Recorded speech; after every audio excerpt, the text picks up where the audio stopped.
इल्ज़ाम नहीं लगाना चाहता हूँ, लेकिन बात चली है तो इसलिए, यकीनन आप वो लोग तो नहीं हैं। तो आप तो शरीफ लोग हैं यार।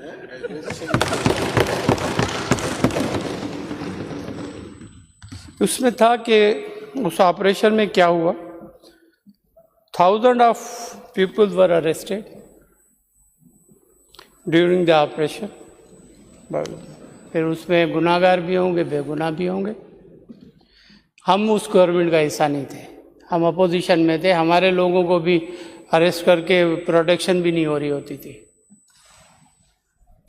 और MQM 2 हिस्सों में बट चुकी थी, हिस्ट्री है ये। और MQM हकीकी बनी।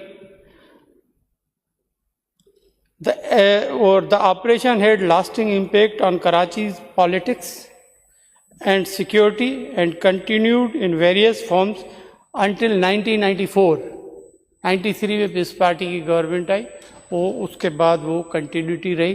लेकिन जब उसमें ये 93 में शायद ये हिस्सा नहीं थे, लेकिन वो कंटिन्यूटी थी नवाज शरीफ गवर्नमेंट की और इनकी अपनी गवर्नमेंट की कंटिन्यूटी थी। और 97 में फिर नवाज शरीफ यहाँ पर आए। 98 में उसी गवर्नमेंट में का जो ये हिस्सा थे, हकीम सईद का मर्डर हुआ, उस पर नवाज शरीफ ने यहाँ चीफ मिनिस्टर को हटाया और अपना चीफ एग्जीक्यूटिव लाकर बिठा दिया। ये हिस्ट्री है। फिर आपकी गवर्नमेंटें ही चलती रही हैं। 2008 में आप हमारे पार्टनर थे। जिन ऑपरेशंस की बात कर रहे हैं, you are the partner of the government. और 13 में भी आप पार्टनर थे।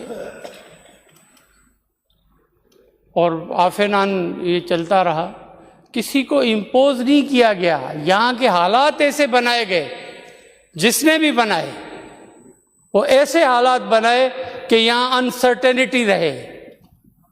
हम किसी पीपल्स पार्टी की गवर्नमेंट कम अज कम इस बात पर यकीन नहीं रखती कि ये उर्दू बोलने वाला है, ये पंजाबी बोलने वाला है, ये सिंधी बोलने वाला है। मैं भी तो होम मिनिस्टर बैठा हुआ हूँ, मुझे भी होम मिनिस्टर बनाया गया, लेकिन क्राइम पर कंप्रोमाइज नहीं हो सकता। अगर होम मिनिस्टर बैठा हुआ है, पीपल्स पार्टी की गवर्नमेंट है, पीपल्स पार्टी के चीफ मिनिस्टर ने ये प्रायोरिटीज में रखा था कि law and order is a priority of the government. उस पर किसी से भी कंप्रोमाइज नहीं हो सकता। आपने बात की, आपके मेंबर साहब ने, हमारे जमील सुमरू साहब ने तो जवाब उसका, हर किसी के अपनी अपनी राय। मैं ये कहता हूं कि as assembly member you are a responsible, you are a representative of the public. आप अपनी पब्लिक को रिप्रेजेंट कर रहे हैं। क्या आपकी पार्टी की ये पॉलिसी है कि आप हमें 92 के दौर में लेकर जाना चाहते हैं? ऐसे नहीं हो सकता। यहां रिप्रेजेंटेशन कराची की टोटली चेंज हो चुकी है। अभी ये नहीं है कि एक पार्टी की हुकूमत चल रही, मुख्तलिफ पार्टियों की रिप्रेजेंटेशन है यहां पे कराची में। और मैं ये कहना चाहता हूं, जो कानून हाथ में लेगा, वो चाहे MPA हो, उसके खिलाफ सख्त कार्रवाई करूंगा मैं।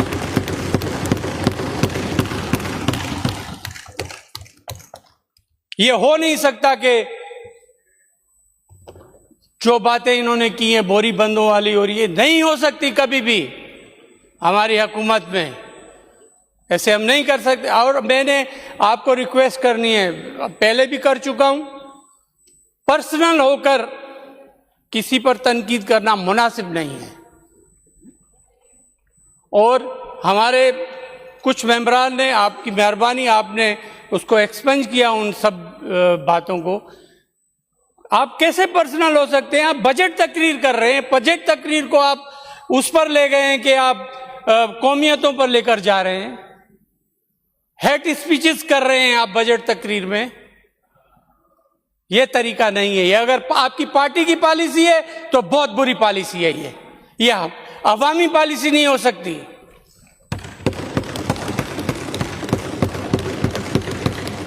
और मैं बताना चाहता हूं, हमारे बड़े एहतराम के साथ ताहा साहब ने बात की कि सिंधी जो थे, जब पाकिस्तान बना तो लैंडलेस थे, 25% भी सिंधी उस टाइम पर एमपीए या एमपीएल या कोई उनका एमएलए होता था, वो रिप्रेजेंटेशन उसका तरीक़ेकार क्या था?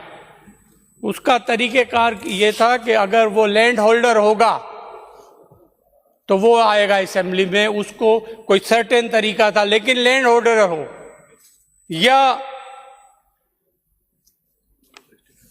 रिस्ट्रिक्टेड फ्रेंचाइज हो,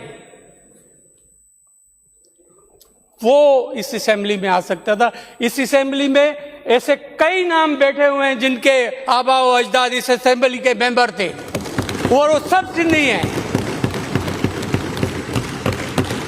आप कहते थे कि हम भूखे नंगे, ऐसे ना कहें, बहुत बुरी बात है ये। हक़ाइक़ को मोड़ तोड़ कर पेश करना बुरी बात है। और 53 वाली असेंबली में आउट ऑफ 111 85 जो मेंबर थे वो सिंधी मुस्लिम थे। यह रिकॉर्ड की बात है। तो वो जब उनके पास लैंड होंगी तभी यहां पर रिप्रेजेंटेशन कर रहे थे। इसको तारीख को मसक करके पेश करना और हमारे मेंबर्स को नाम ले लेकर पेश करना कि उनकी पब्लिक में कोई खुदा न खास्ता जगह सही हो, ये ऐसे नहीं होना चाहिए। ये कराची सिंधियों का भी उतना ही है जितना उर्दू स्पीकिंग का है, उतना ही पंजाबियों का भी है, उतना ही पठानों का भी है। लेकिन आपको कराची को आपको ये तस्लीम करना पड़ेगा कि आपके प्रोविंस ऑफ सिंध का दारुल खिलाफा है।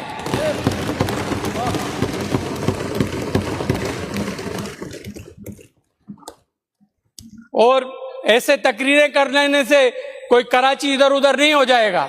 दारुल खिलाफा है और रहेगा।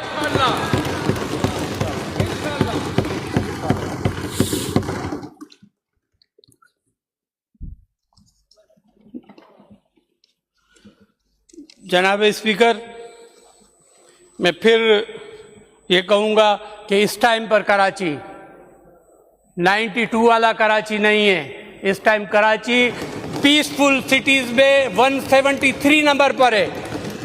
किसी टाइम पर 5 नंबर पर होता था डेंजरस सिटी। अभी ये डेंजरस सिटीज़ में 173 नंबर पर है। अब रिकॉर्ड की बात है। न्यूयॉर्क से और यूके से के लंदन से जो उनका सिटी है, प्राइम सिटी है, उससे बेहतर है ये। और मैं इसमें यकीनन अप्रिशिएट करूंगा अपने लॉ इन्फोर्समेंट एजेंसीज को भी और अपने आईजी सिंध को भी, अपनी पुलिस को भी, अपने होम डिपार्टमेंट को भी।